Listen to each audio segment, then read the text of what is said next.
Okay, welcome. June 3rd, no, June 17th.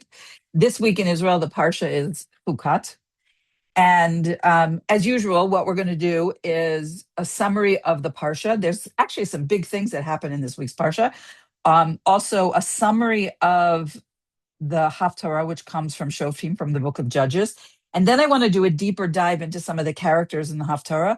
We'll talk about how the Haftarah and the Torah portion are connected and some universal lessons that we can extract from that. Okay, so let's start with Chukat. That is the name of the Parsha. Remember that we are still in that period of time where in Israel, we're a week ahead of the diaspora. Okay, so this comes from the book of Bamidbar, the book of Numbers, chapter 19, verse 1 to chapter 22, verse 1.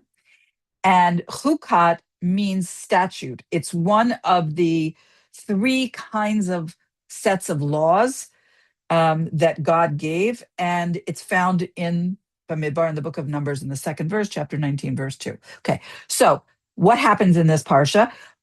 Interestingly enough, it's all the laws of the paraduma, of the red heifer, which is a one of these statutes that like doesn't make a lot of sense to us, because the ashes of this pure red heifer purify the person who has been contaminated with by contact with the dead body, but um, they have a different effect on other people. It's a whole mysterious spiritual thing going on.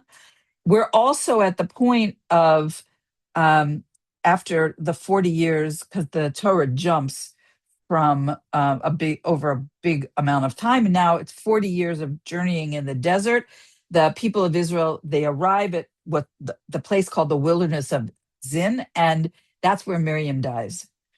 And there's no water because the water came in the merit of Miriam, and so God is very famous scene. God tells Moses to speak to a rock and to command it to give water.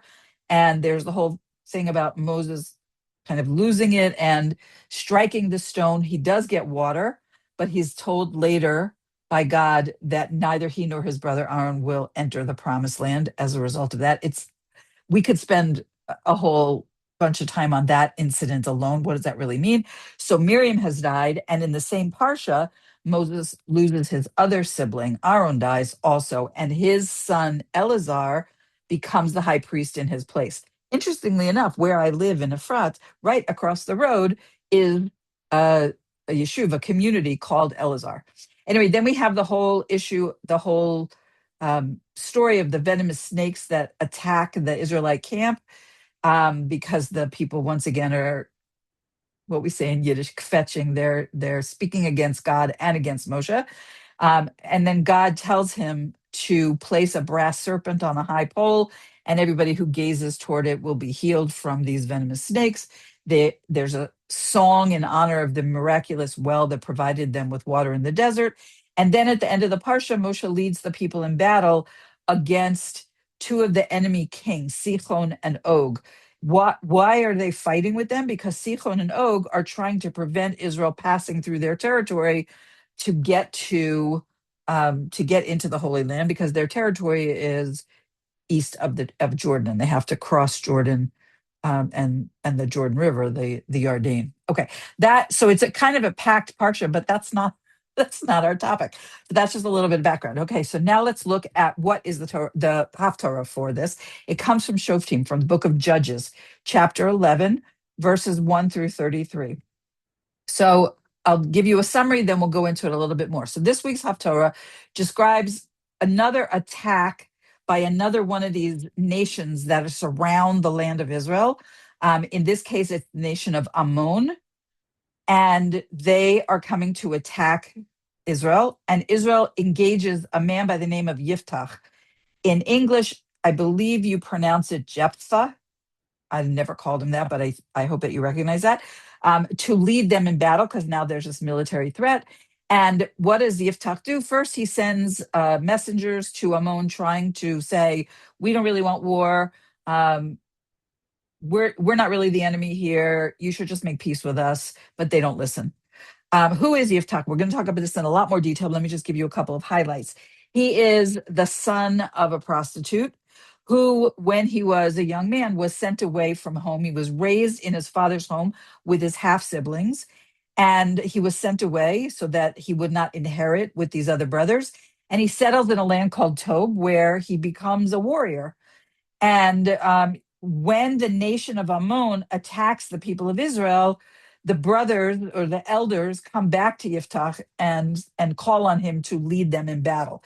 And he does agree, but he makes a condition. This is in chapter 11, verse 9. He says, Yiftach said to the elders, if you bring me back to fight with the children of Ammon, and the Lord delivers them before me, I will become your head. In other words, he's saying, okay, I'm going to do it, but then you have to make me a judge in Israel.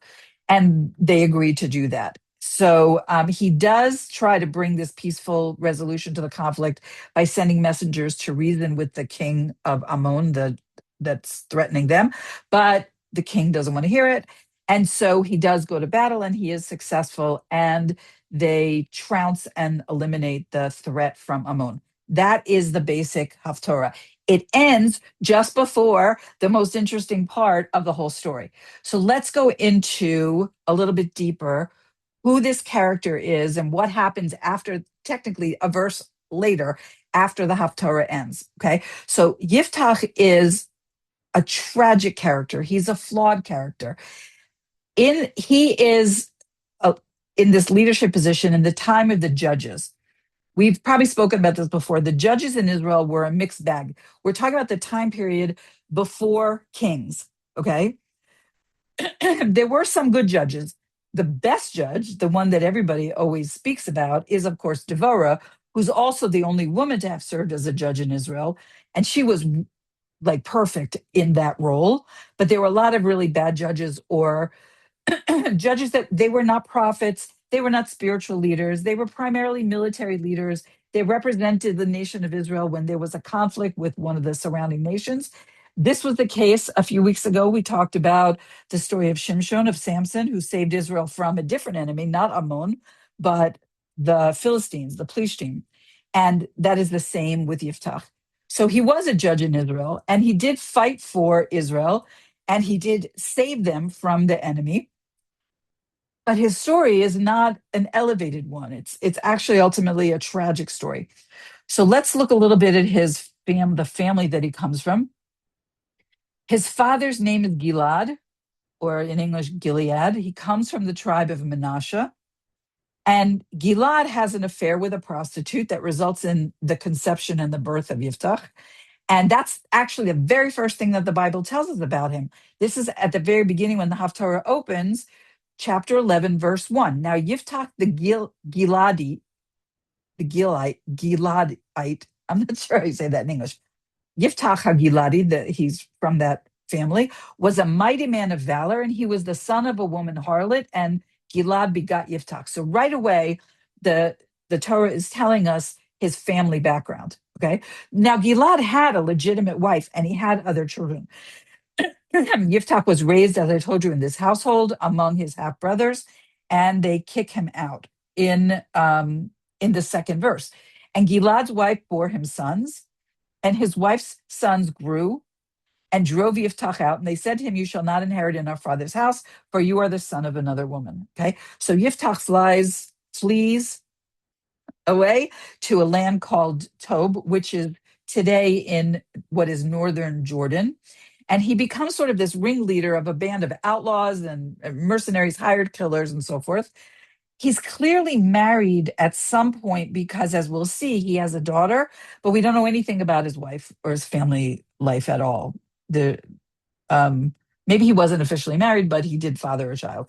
While he's in exile in Tob, this is when Ammon comes and threatens Israel, and under threat, the elders of his tribe, of his family, of his nation, they gather together, they go to try to find him, and they draft him as their military leader to lead them in battle against Ammon. And at first he doesn't understand, like, why would they want him in a position of leadership? Because they're the very same people that chased him away. So if you look at chapter 11, verse 7, Yiftach says to the elders of Gilad, did you not hate me and drive me from my father's house? Why have you come to me now when you're in distress? And for a number of verses, there's a whole negotiation between Yiftach and the messengers who've come to try to get him on board. This is verses 6 through 11. They do eventually come to terms. And his first official action, as I said, is to try to negotiate. So it's a quite lengthy piece of the Haftarah. It's chapter 11, verses 12 through 27. He sends messengers multiple times to the king of Ammon, trying to explain to him what's the history of the land, why there's no legitimate dispute between them, and there's no reason for them to go to war. But in verse 28, the king of Ammon rejects all of his arguments and his attempt at peace talks. And so now Yiftach understands that he has to fight. And he makes a vow before engaging in battle. And so that tells you like there's some he makes a vow to God. So he might be somewhat ignorant, he's not a scholar, but he is still a man of God. And the Haftarah officially ends 2 verses later with his success in battle. At the very last verse, it says, and the children of Ammon were subdued before the children of Israel. Okay. So on some level, Yiftach is portrayed as a simple man. He's chased from his dysfunctional upbringing from his home, but he survives. He finds friends, even though they're sort of criminal types. But he's actually more complicated than that because as soon as he's appointed leader, instead of like being a bully and going right to battle, he tried diplomacy. He might be a warrior, but he's clearly trying to avoid war. And there's like 15 verse, I don't remember, from 12 to 27, whatever number of verses that is, a bunch of verses where he's trying this, he's trying that. So there is some reason to view him sympathetically. His own family rejects him. This is very, very similar to the story of King David, whose brothers also did not accept him. But he does agree to step up and save his people. And when it's clear that he's going to need to go to fight, he's not, he's somewhat humble. He's not totally confident of the outcome. And that's why he turns to God and he makes a vow. Okay. And that's where we transition into the story of what happens next. Okay, so just after the Haftarah ends comes the story of Yiftach's daughter. And it is a pretty gruesome story. And it connects directly to the vow that he made at the very end of the Haftarah. What is that vow? So as Yiftach is preparing for war, there's 2 verses, chapter 11, verses 30 and 31. And Yiftach vowed a vow to the Lord. And he said, if you will indeed deliver the children of Ammon into my hand, and it will be that whatever comes forth, that shall come forth from the doors of my house towards me when I return in peace from the children of Ammon, shall be to the Lord, and I will offer him up for a burnt offering. So basically, he's saying, if you, God, give me success in battle, I'm going to sacrifice the first thing that I see when I return home. Now, there's a Talmudic passage that teaches that there are 3 men who made vows improperly. The first one is Eliezer, who was the servant of Abraham. And if you look at Bereshit in Genesis chapter 24, verse 14, what does he say? He basically says, the first maiden that I come upon who says, drink and I will also water your camels, that will be the girl that I take back for Isaac, for Yitzhak. Okay. And the Talmud teaches that that was a risky vow because what if the woman who did so was otherwise unsuitable to be Yitzchak's wife? Maybe she was married to somebody else. Maybe she was 70 years old, whatever. Nevertheless, Hashem was gracious, even though he should not have made that vow, and sent Rebecca, who was wholly suitable, and that marriage proceeded. The second case comes much later. The second case comes in the story of Shaul HaMelech, King Saul, who, what is his vow? What is his promise? He promises a lot of money and the right to marry his daughter to the soldier who's going to kill Goliath. Okay. And if you look in Shmuel Aleph in 1 Samuel, yes, that's right, 1 Samuel chapter 17, verse 25. So the men are talking about among themselves about this vow that the king made. And the men of Israel said, have you seen the man who's coming up? For he is coming up to taunt Israel. They are talking about Goliath. And it will be that the man who will kill him, the king, King Saul, will enrich him with great riches, and he will give him his daughter, and he will make his father's house free in Israel. Okay. The sages consider this also an improper vow, because what if the one who killed Goliath was unsuitable for marriage to his daughter for whatever reason? Nevertheless, even though the vow was improper, God was gracious in this case, and he sent David, who was wholly suitable. And David does, in fact, marry Michal, the daughter of the king. And the third case is our case. That's the case of Yiftach. And here God doesn't intervene. So God grants him success in battle. And upon his triumphant return, he's greeted by his young daughter, his only child. That is who greets him. And so now here we see the horror. This story is told, I'm not going to read these verses to you, but I'll tell you, they are in verses 34 to 39. Okay.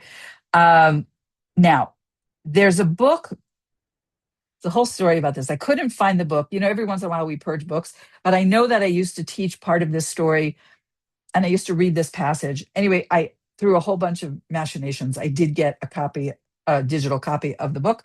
And I want to read you a passage. So there's a Holocaust survivor and an author by the name of Elie Wiesel. I don't know if you've ever heard about him, but he writes very poetically about this episode in the book Sages and Dreamers. Okay. So the whole chapter is all about Yiftach, but this is the part I want you to pay attention to. Maybe a second. These are now Elie Wiesel's words. Let us turn now, not without anxiety, to the second character in the cast, his daughter, his only daughter. The text places special emphasis on the fact, En lo mimeno ben obat, Yiftach has no other son or daughter. Like Isaac, she was meant to become an olah, a burnt offering. We imagine her beautiful, kind, outgoing, enchanting, innocent, the apple of her father's eye. He has no one else in his life. His father had abandoned him. His brothers had rejected him. His wife, no mention is made of her. All our attention is focused on the daughter. We do not know her name, but her presence is felt even before she's introduced in the text. The moment Yiftach makes his vow, we know that his daughter is near, only a few lines away. From the moment she appears, she dominates the scene. A radiantly happy girl, we see her singing and dancing, joyfully greeting the returning warriors. And as you read on, you feel like warning her. No, little girl, don't run to your father, go back home. But it's too late. Yiftach has already seen her. He cries out, he tears his clothes. The victor has been vanquished. Overwhelmed with pain, he puts the blame on her. He's unfair, but he needs to blame someone, and she's there. Why did she have to come out and greet him? What was done could not be undone. He's crushed. You sense it from the text. And she is marvelous. At this moment, she is stronger than he. She understands the situation, even though she doesn't know the whole story. He tells her of a vow he has made, but not the nature of the vow. Still, she understands. She sees him tearing her clothes. She sees his pain, his agony, and she knows she is going to die. Her response is superb. Dignified and courageous, she does not shed a tear, nor does she argue. She accepts the situation. She goes as far as to reassure Yiftach. You cannot go back on your word, she tells him. With extraordinary understatement, she said, Yaseli hadavar hazeh, let this thing be done unto me. She doesn't say, keep your pledge, kill me. The notion of death does not figure in her answer. It's replaced by hadavar, thing. Is she afraid of the word death? I choose to think that she avoids it so as not to upset her father even more. Her one request, give me 2 months so that I may go together with my girlfriends to the mountains and weep over my youth and my innocence, which she did. This part is me speaking now. There's one more paragraph of Elie Wiesel. This is clear from the text. Together with her friends, she left society and went to the mountains. There she wept over the loss of her future, the loss of the joy and pleasure and love that had been in store for her. Upon her return to her father, he did unto her the vow that he had made.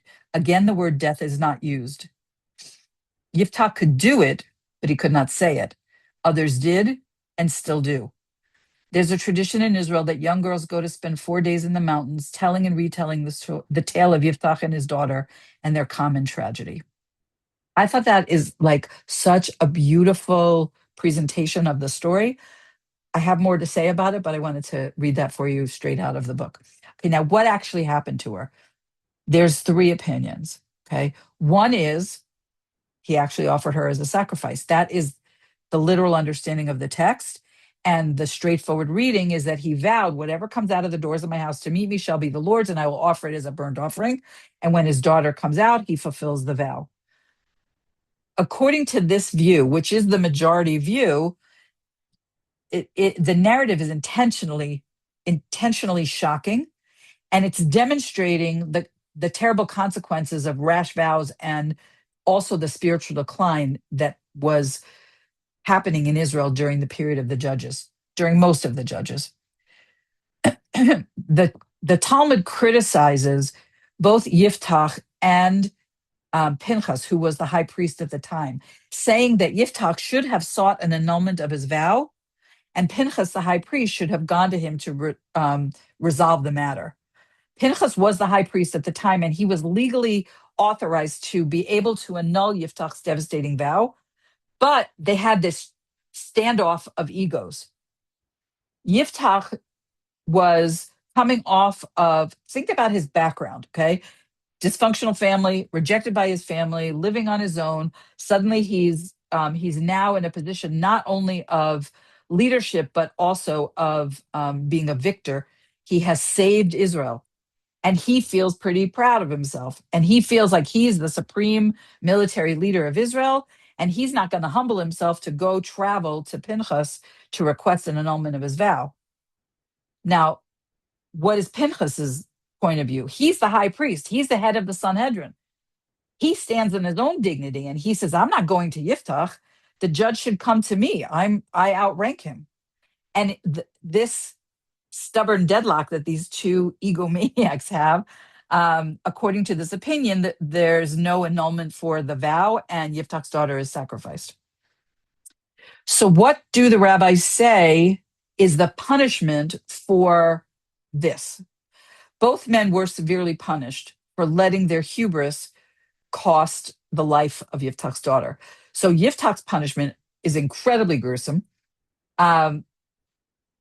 It says in chapter 12, verse 7, and Yiftach judged Israel 6 years. So even after whatever happened with his daughter happened, he has 6 years as the judge. And it says, and Yiftach the Giladi died, and he was buried, listen to this, in the cities of Gilad. Now, what does that mean? How can a person be buried in more than one place? Because his punishment was that he was struck with some kind of a disease in which some say his limbs, some say his organs dropped off one by one until he died. And so wherever he lost a limb, that's where they buried it. I know that's really gross, right? His different body parts were buried in different cities. So it's very important to notice in the Hebrew in chapter 12, verse 7, that cities is plural. Okay. What was the punishment for Pinchas, who was the high priest at the time? He withheld his spiritual leadership when it could have saved this young woman. And so he was punished by having his divine spirit, his Ruach HaKodesh, was removed from him, and he lost his exalted position for some time. Okay.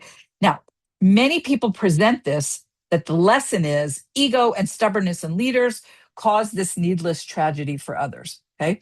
There is another opinion. It's a minority opinion, but it's a little more comfortable, I think, for all of us.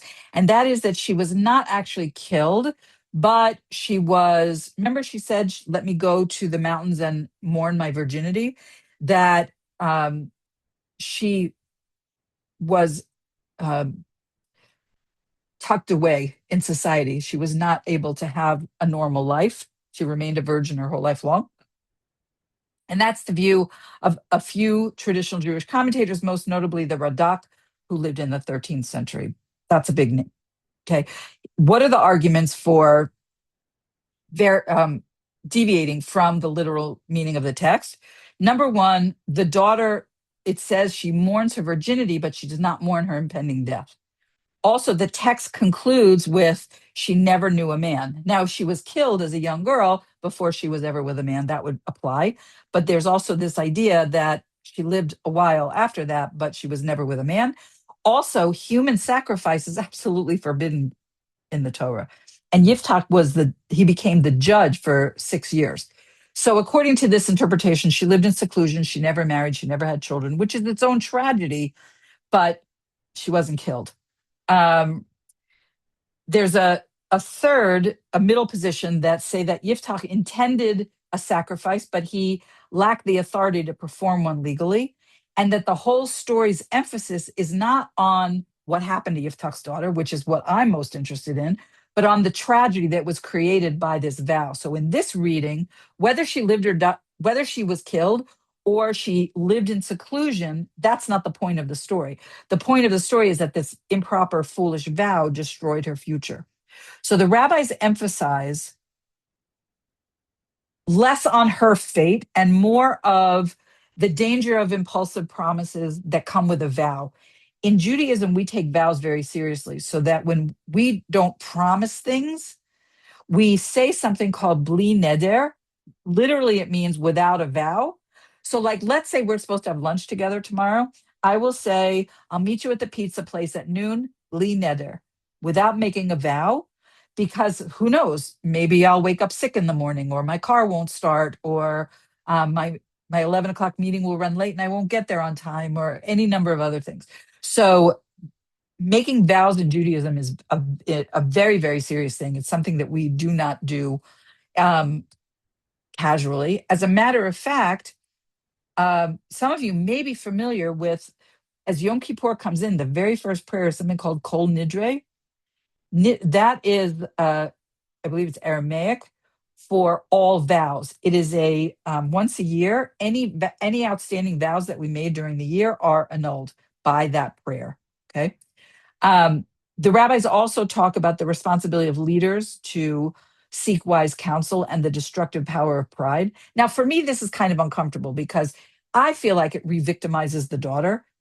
Like it's like the rabbis are saying, well, she's not the point. What happened to her is not the point. The point is the struggle between her father and the high priest and how their egos got in the way. If you search you have to search in English, I think, for Jephthah's daughter in art, there are a number of classical art pieces that depict aspects of this story. I found one that looks very similar to a painting on the Binding of Isaac. This famous painting of Binding of Isaac, you can see that Abraham has a knife in his hand, and there's one like that. There's also one with her gathered around with her friends and so forth, in which she's depicted as a young woman, like an older teen, maybe 17, 18, something like that.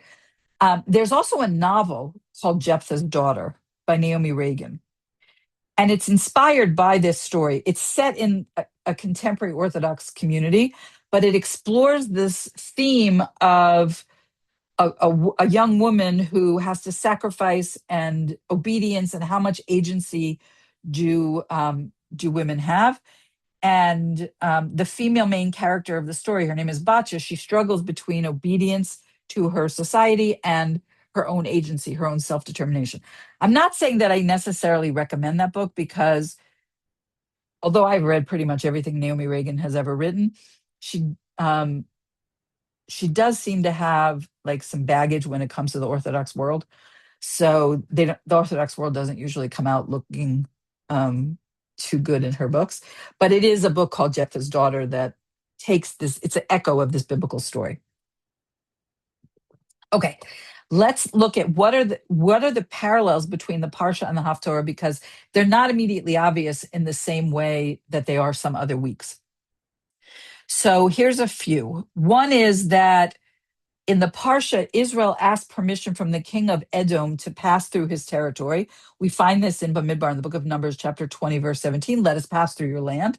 And Edom refuses. Okay. And then there's another request to pass through. Israel asked the king of the Amorim, this is the guy named Sichon, for passage. He also refuses. There's another war. And in the Haftarah, we know that Yiftach he's telling over this history to the king of Ammon, explaining that Israel never took Ammoni territory unlawfully.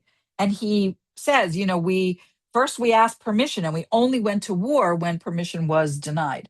Okay, so that's one parallel, is this request for Israel to pass over land of hostile neighbors, which is still the story of Israel. Okay, also diplomatic efforts before war. Both texts emphasize that Israel sought peace before going to conflict.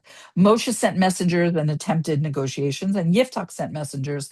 And he has this whole legal and historical argument why we should not be at war with each other. The common lesson here is that force or not really violent. Well, I mean, it is violence, war, whatever, is only used after peaceful solutions have been exhausted in both of these cases. Um, there's also the same territory.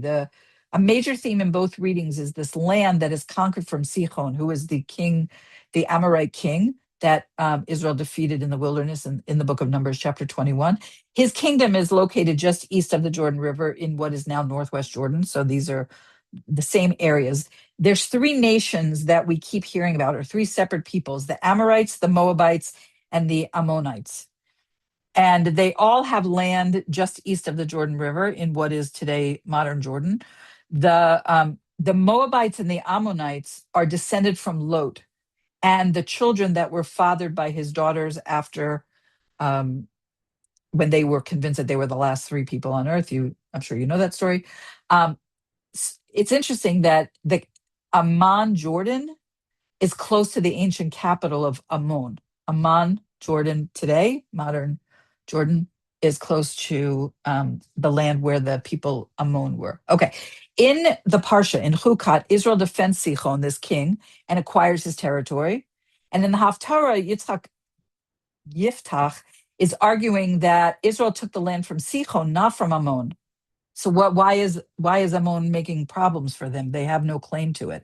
So the Haftarah is almost a commentary on the events described in the Parsha. What happens in the Parsha happens hundreds of years before what happens in the Haftarah, but they're reviewing the same land disputes. Okay.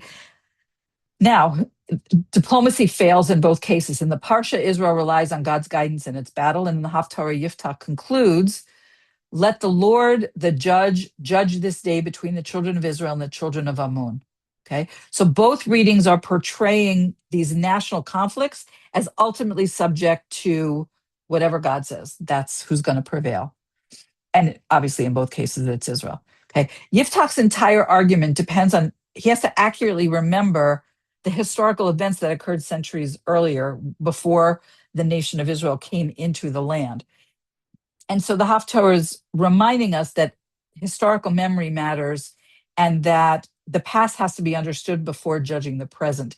That is one of the reasons, I think, why um, all, all, I'm thinking about this, maybe it's not all, but many of our holidays are holidays commemorating things that happened in our past, retelling stories of things from the Purim story and how we were saved from the genocide, the genocidal ambitions of Haman, the story of Pesach and how we were saved from slavery and so forth. So a lot of our holidays have this theme of understanding our past, where we came from, and so forth. Okay.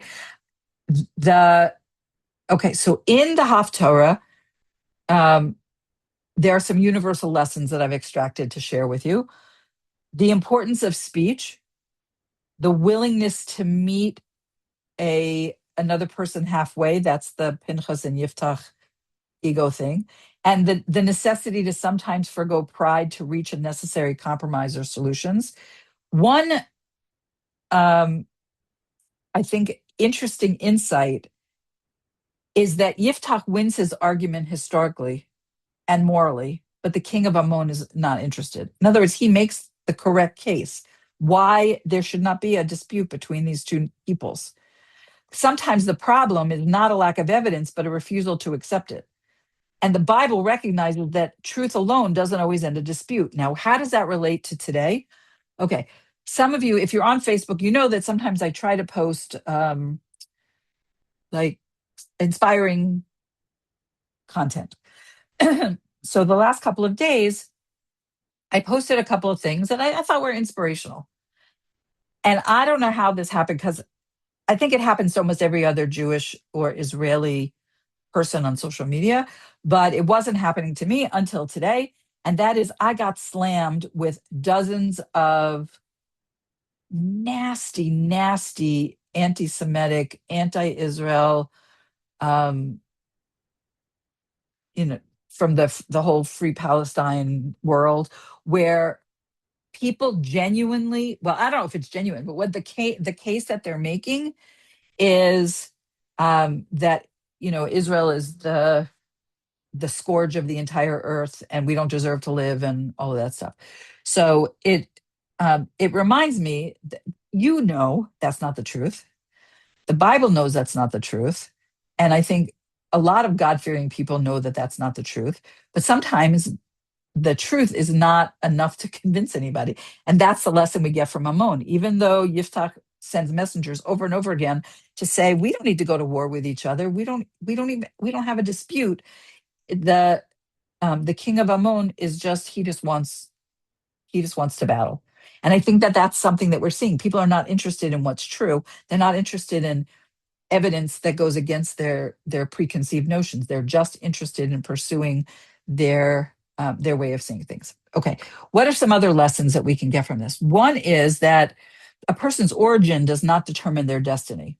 So because Yiftach begins his life as an outcast, okay, he's rejected because through no fault of his own, the circumstances of his conception and his birth, he's rejected by his brothers and he's driven from his home. And when a crisis comes, who do they go to? I guess they figured he must be like street smart. And the lesson here is that a person's worth is not determined by their family background or their social status or how other people see them. And Yiftach is on the good side of Yiftach is the evidence of that. Also, there's the notion that rejection can become preparation. So sometimes it's rejection, like you applied for a job and you didn't get that particular job, so you did something else. You thought you were going to partner with a certain person and that didn't happen, and you use that time to grow and develop in new ways. Yiftach's years in exile, after he's kicked out of his family's house and before the elders come back to him, it seems tragic, but it's preparing him for leadership. He becomes a leader, like a gang leader or a ringleader of these sort of unsavory characters, but it teaches him some things about leadership.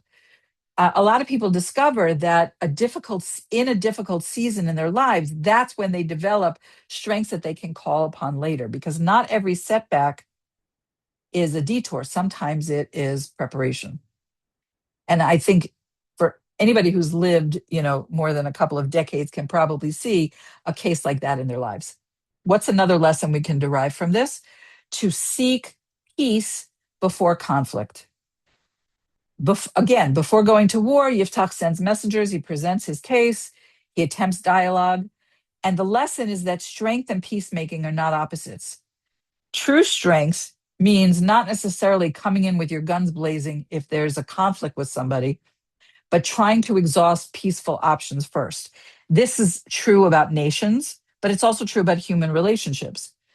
If you have a grudge or you have something that somebody has done to you and it makes you angry and all that stuff, that maybe there's a misunderstanding. Maybe there's a way to come to a peaceful compromise. Maybe there's something that can be discussed. I've told you guys this. I think I've told you the story. When we lived in our former community, and there was somebody who was very opposed to me teaching non-Jews, and she created a whole ruckus. And I heard about it, and I went to her first. I was not terribly successful, but um, I tried a peaceful option first. And now there was we just moved out and we don't speak anymore, but I did try to make peace. Okay. Um, another another thing is that truth actually does matter. Even though Yiftach, he recounts all the facts in the history and the king of Ammon ignores them, justice still depends on an honest understanding of reality. That false narratives, like the one that we see in social media all the time today about Israel, perpetuate conflict. An honest understanding of reality would help diffuse conflict. There's also the lesson that being right doesn't guarantee that you're going to be heard, because even though Yiftach presents this compelling historical argument, it says very clearly in verse 28 of chapter 11, the king of the children of Ammon did not listen. Because sometimes the obstacle is not the lack of evidence or the way you presented it, it's just the unwillingness to listen. And that reminds me of Paro, when God hardens his heart at a certain point in the whole drama of the plagues, because he's not listening to the message that's being sent to him. So he's just firm in his unwillingness to um, read the room, as we would say now. Okay, another lesson is that God is the ultimate judge. Yiftach, he concludes, may God the judge judge this day. So even though he is going to be in a position of leadership, he is going to be the judge for 6 years. He he is also somewhat, even though he didn't do this with Pinchas later on, but he is humbling himself before God. Human courts and leaders matter. That's one of the Sheva Mitzvot B'nai Noach. One of the 7 Noahide laws is to establish human courts, but they're not the final authority. That justice ultimately rests in God's hands, even if human systems fail. A couple of other lessons, and then we'll finish up with the story. Leadership is service, not privilege. So we have a situation where the elders who once rejected Yiftach later ask him to save them. He's not out seeking power. He was living in Tob. They had to go hunt him down. He does say, well, okay, if I win this war for you, you have to make me the judge. But he does accept responsibility when it's needed. And he does take care of his people. Authentic leadership is service and responsibility. He wasn't seeking it. It wasn't a matter of status for him. But you can imagine psychologically that on some level he might have felt that I'm going to now not take revenge, but I'm going to now get what was coming to me. Because he was earlier in his life, he was an innocent victim of circumstances that were not of his doing. And so you can imagine the human desire to have some balance in that when the opportunity presents itself, even though he wasn't looking for it. Okay, a couple of things, and we'll finish. And that is, globally, communities should not discard people. That the people who expelled Yiftach later realized that they needed him. And communities often lose valuable gifts when they marginalize people who are different, they're wounded, they're imperfect. It reminds me of this. I saw a story of a young woman.